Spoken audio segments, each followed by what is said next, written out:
Good evening, everyone. A little about myself before I begin. I'm an audio student here. I come with two different backgrounds, first being working in the field of construction, and second being in the field of audio engineering. I've been a freelance engineer for the past, I'd say, 5 years almost, and then I've been working in the construction field since I was a toddler with my father's company. So that's why I'm here to talk to you about the future of architectural acoustics. Being that I worked with those two fields of work, I've seen how the two can intertwine with each other and be effective off of each other. So without further ado, I'm at Lozano. First, let's start. Architecture. It's the focus of creating a visual experience, as you can see.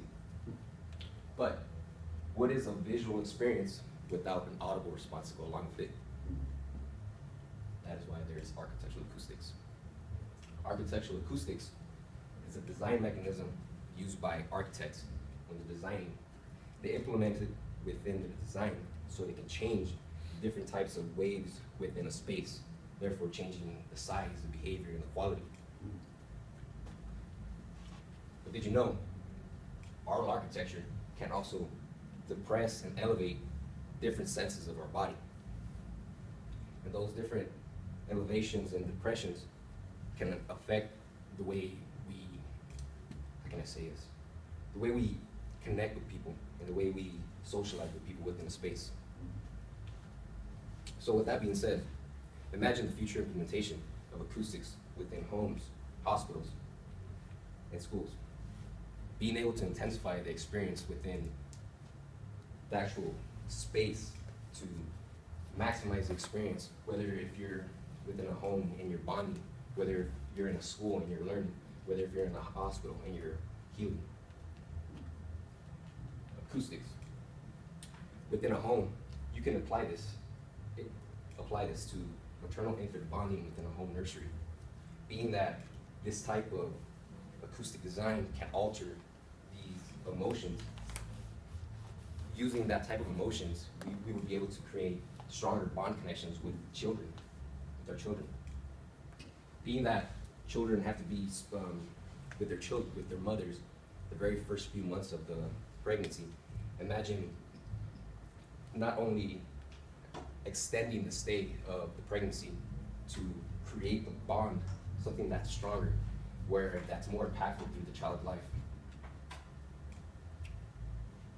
One way to further achieve this would be through the use of acoustic design in the nursery rooms, but using curved surfaces. Curved surfaces, what they do is they act as sonic lenses to sound waves that enlarge the direction of focused sound, and they make the sound waves appear closer than they truly are, no matter where you are in the room.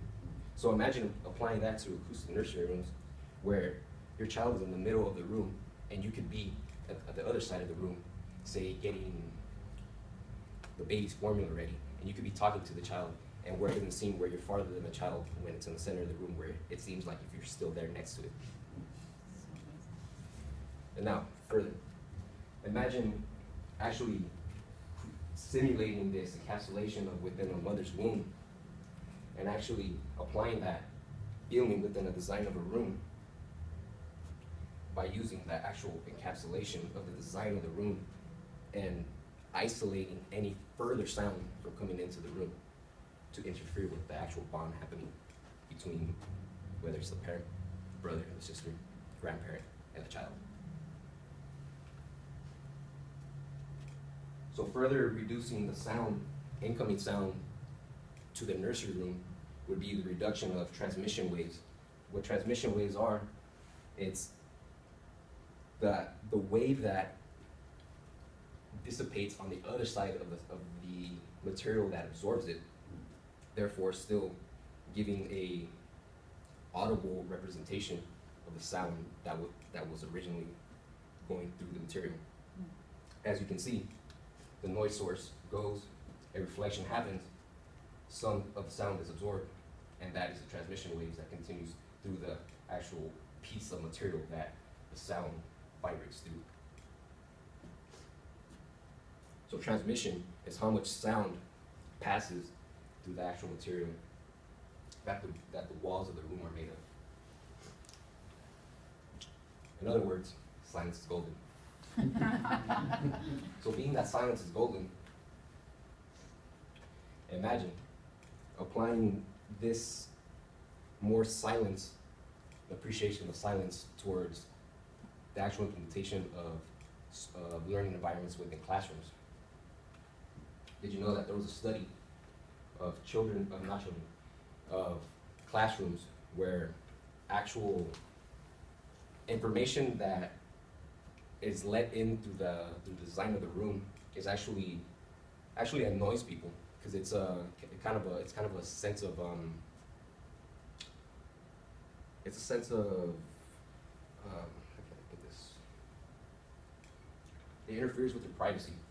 It doesn't let you connect with what's happening in the room. It doesn't let you be part of the experience that's happening in the room. If you hear something happening on the other side of the room, right away it loses your train of thought, it loses your attention. You want to hear what's happening on the other side of the room. But if we could really reduce that and have the children, or students I would say, really involve themselves within the classroom, that would maximize the actual learning environment and experience for the students. So, acoustics within a learning environment would allow for a less distracted student, therefore allowing for more attention to be put to the actual information that the professor is teaching. And by achieving this acoustic design to alter these different ways, the further implementation of sound isolation, much how the encapsulation method of encapsulating a child within a room to mimic the mother's womb, sound isolation would create more of a centralized learning area for the students to engage themselves in. Also, by creating this arena through the acoustic design, it would be improving the professor's lecture environment so that even the children way in the far back row, the students way in the far back row, would be able to hear, regardless of where they are sitting. So, how to improve these acoustics within a room? Implementation of design would be the answer. So, it would be improving the students' listening horizon. Every person within a acoustic arena, a person has a listening horizon, also it would be an acoustic arena for them to attend to. So we would be improving the professor's acoustic arena while also improving the student's listening horizon. The listening horizon of the student would be, this would be achieved by a study that was, how can I put this? It was discovered by a scientist named Helmut Haas. He named it the President's effect. It's also known as the Haas effect. So what the Haas effect is, any sound that arrives to your ear within 30 milliseconds, and within 30 milliseconds of the sound source will be fused together, thereby amplifying its loudness, but not amplifying its reverberation. So, being that this phenomenon can be implemented within an actual learning environment, and that sound can be amplified to sound louder without the actual amplification of physical amplification in speakers and electrical current. What if we could reverse that and make something completely silent? That is why, if there's a will, there's a way. The way to make something silent rather than improving its intensity and loudness would be through total sound isolation and absorption, much how anechoic chambers are designed to be nearly silent and to give you the feeling of spacelessness. Therefore, applying the acoustic design within medical fields and hospitals, imagine using these types of anechoic chambers for organ analysis, to hear the actual organs functioning within a space where sound is so dead that you're able to hear your actual heart beating and blood flowing within your body, and it becomes part of the actual space that you're in. Did you know auditory awareness means that there is a neurological reaction to spatial acoustics, including both conscious and unconscious changes to the listener's body state? Aural architecture raises or lowers blood pressure even though most are not consciously aware of the reaction. That being said, applying the acoustic treatment, or acoustic designs within a medical field of healing, patients with high blood pressure will no longer be suffering, where it would be simple enough to just go into a space and simply just lower the blood pressure by the actual type of energy that is present within the space that can change your actual bodily functions. Now, with that being said, many might say that acoustic design, what is acoustic design? How do we get an acoustic design? The acoustic design first implements at the very start of the design of the building. Now, many might say, of course, that new design is expensive. Many fees, many permits, inspections. True. But if it really matters to you, you will make the sacrifice to make this work for you. Luckily, there's a solution for a new acoustic design. The simple solution for that would be acoustic room treatment. Acoustic room treatment, luckily, runs for a fraction of the cost and is still very highly effective without the actual structural design of acoustics. Acoustic treatment varies in 3 different ways. There can be sound absorption, as you can see. There's sound panels, the sound wave comes, and the sound is absorbed through these different types of panels. Diffusion, the sound wave comes, the sound wave reflects, and being that there's different levels, sound waves are scattered in different directions. Type of reflections, back to the presence effect, how it can be implied. The use of reflective panels would be used to reflect the sound in the direction of the desired focus. Therefore, why not apply architectural acoustics to any design, whether if it's a home, school, or if it's even a hospital? That is why I believe that acoustic design should always be considered and implemented when designing new structural designs. Thank you.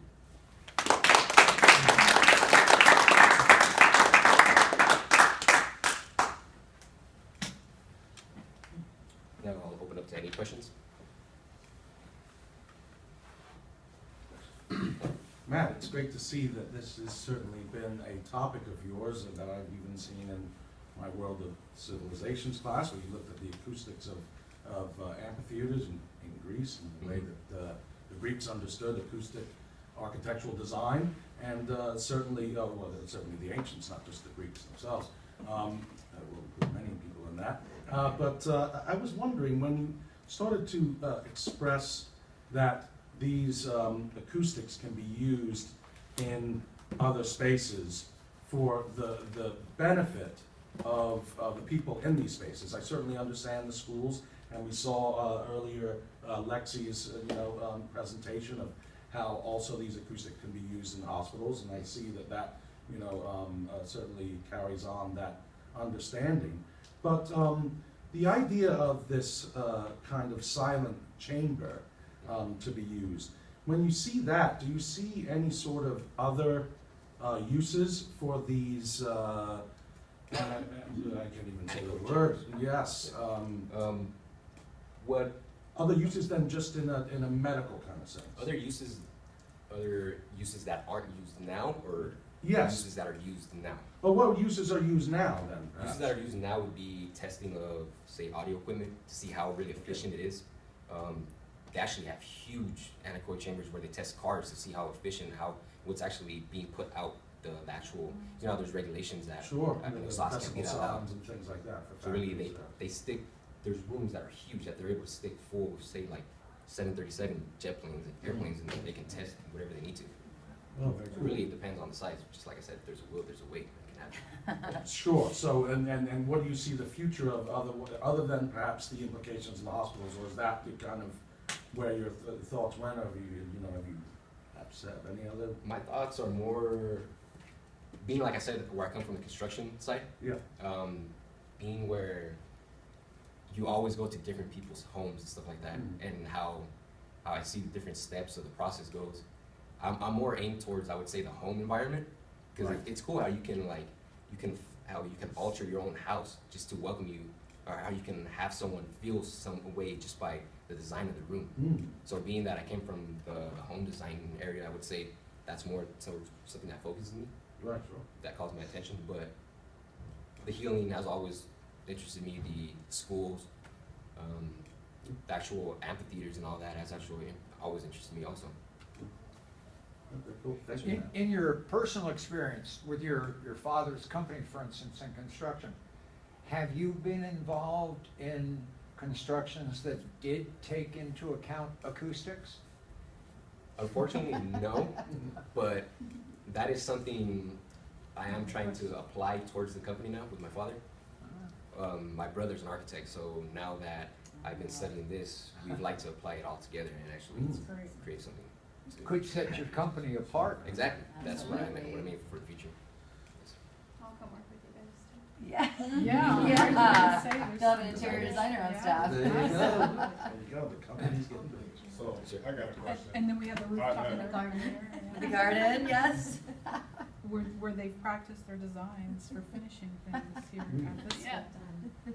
And then we archive it. So, are these all based on facts, or are they based on, what's that word? Like theories? This is all proven. Okay. That is why I speak very highly of it, and that's why I strongly believe in it, and this is why I've noticed from experience that this is something true. That's why I follow and that's why I preach this stuff. So Okay. that this is all fact. Yeah, Yeah. okay, so it's about all facts. Any other questions? Thank you very much.